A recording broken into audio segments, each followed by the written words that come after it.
Lesson 14. Status quo bias, loss aversion, and the endowment effect. Status quo bias is a preference to keep things as they are. Any change from your current state is perceived as a loss.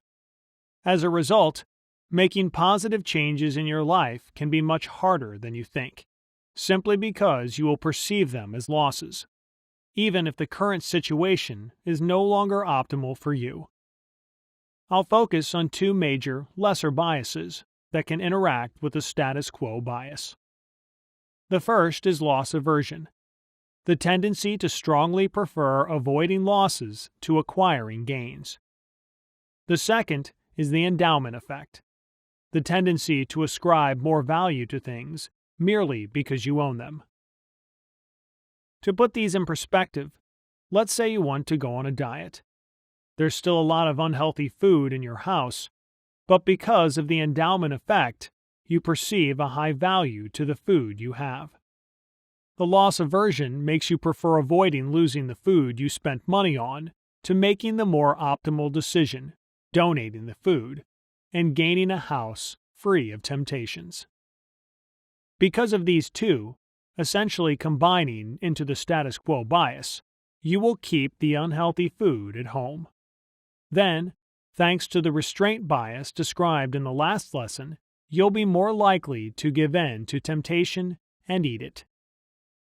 There are several ways you can battle the status quo bias. First, remind yourself of your goals and ask yourself if the status quo serves those objectives. Does storing tempting food in your house help you lose weight?